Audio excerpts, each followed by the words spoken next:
We had a call earlier tonight, a report of shots fired. Our officers responded to the scene and located a adult male who was found to have sustained a gunshot wound and was declared deceased on scene by emergency medical technicians. The incident is being investigated as a homicide. There's a new murder capital of the United States. New Orleans now leads the nation in murders per capita. There have been more than 200 homicides so far this year in the Big Easy. Surveillance videos exclusively obtained by Eyewitness News show the moments someone started shooting. We do want to warn you, this video might be hard to watch.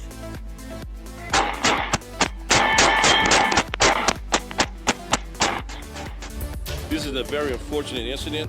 This is a very brazen incident in which you would see an individual this time of the evening armed with a weapon and willing to cause someone harm. Imagine sitting outside on Friday night and gunshots ring out. The surveillance video shows that exact situation and the chaos that followed. There was a hit that was placed out on OG Boobie Black. Back then he just was Boobie. The two guys that were taking the hit came to me. Now I don't know what gave them the bright idea to think them that I was going to set the homie up. So they was like, man, there's a hit out on him, man. Look, let us take care of that. We're going to break you all. Da da da. Da da da. So I was like, all right, cool. I go to Boobie. I said, listen, man, two boys back here from out the mouth, they trying to hit you. So Boobie and two more homies got together. One had a Mag 90, one had the Mag 11, one had a 9mm Glock. They hiding around the building. The two homies that's taking the hit, the three of us walk into the circle. So they thinking that OG Boobie Black is in the middle of the courtyard on the second floor. So they say, isn't that OG Boobie Black? I was like, yeah, on what? It was low. I was like, yeah, that's it right there. So they looking, so they got their eyes on, we was in 16 Clara courtyard. So they got their eyes on somebody that's on the second floor in Clara courtyard. All the while, Boobie and two more homies is hiding around the building. And you know how you're at a project where the lights will go off, then come on, off and on like that? Well, as soon as the lights went dark in the project, I backed up and started walking towards the porch where some of the young homies were at. What was about to happen next, not even gangsta could imagine. So I'm like, what's taking y'all so long? You know, I'm waiting for Boobie and them to come on and get to work. So the guys get a little nervous and they know that I done left them standing in this circle by themselves. And the homie's like, man, what them dudes at the mill doing back here? I said, don't worry, they about to get dealt with now. Man, them dudes start walking off. They wait till the man get a good distance from them. They run from behind the building, shooting at these guys. Man, all this high power ammo gun and nobody get hit. So, you know they say never beat the double cross, but the triple cross. Like a day or two later, I get hit up. So right after that, I give Boobie my Mac 11. I said, look, hey, put this gun on you while you were in the project. Cause he came by me, check on me. I said, yeah, I gave him the Mac 11. They around there having a dice game. They around there shooting dice. And go to Stone House or something. I went out to the big homie. And then on my way back to my house, I had to come to the cut. And when I turn, I come up through the cut through 6th Court, on 6th Court to turn on Clara. I see Boobie and the homies on his first porch shooting dice.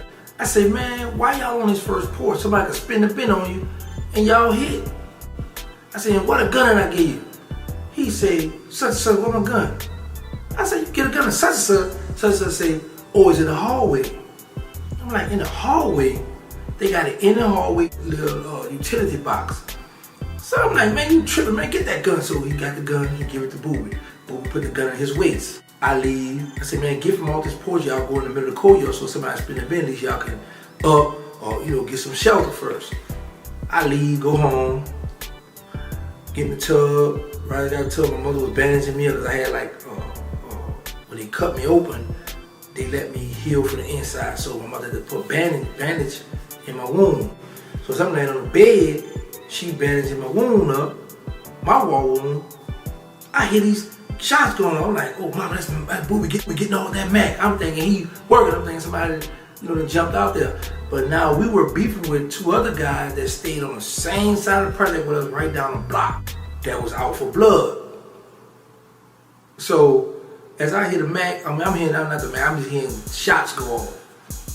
my mother banded me up. I get shoot around. No, I call around by a Stone, Killer Stone. I called by Stone. His sister answered the phone. She's deceased now.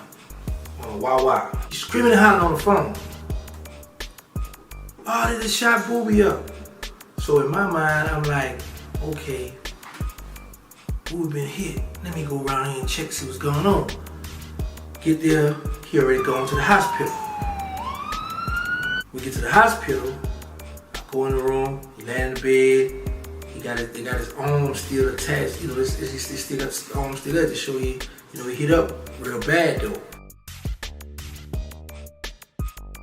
So you're like, man, they said I might have to cut my arm off. I'm like, well, man, at least you still got your life, So, but we knew who it was because it's broad daylight. These two guys here that spent the bin on him, it's broad day got choppers. When I leave to go back to the project, I go get my Mac 11. My Mac 11 got the bullet wound lodged in there. So, as they spent the bin hitting OG Boobie, he fell. And when they went to stand over him to do him, OG Boobie upped the Mac 11. When he upped the Mac 11, that scared the two killers, but they shot the gun and they retreated, they backed up. Because they said, oh, he got a gun, so it kind of shook them a little bit and they jetted on back. As they spent the bin hitting OG Boobie, he fell. And when they went to stand over him to do him, OG Boobie upped the Mac 11. When he upped the Mac 11, that scared the two killers, but they shot the gun and they retreated, they backed up. The gun, so it kind of shook them a little bit and they jetted on back.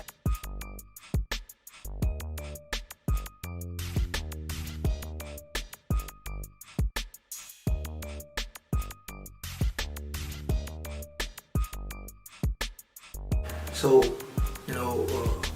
had OG Boobie.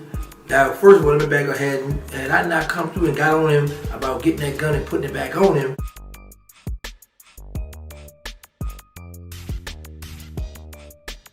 and him upping the gun, we might not have an OG Boobie today, y'all. OG Boobie Black wouldn't be the only one to get hit up on that dreadful day in 1994. 1994. OG Boobie Black. Yes, sir. What were you doing? What was going on at the time when they were shooting dice on the porch?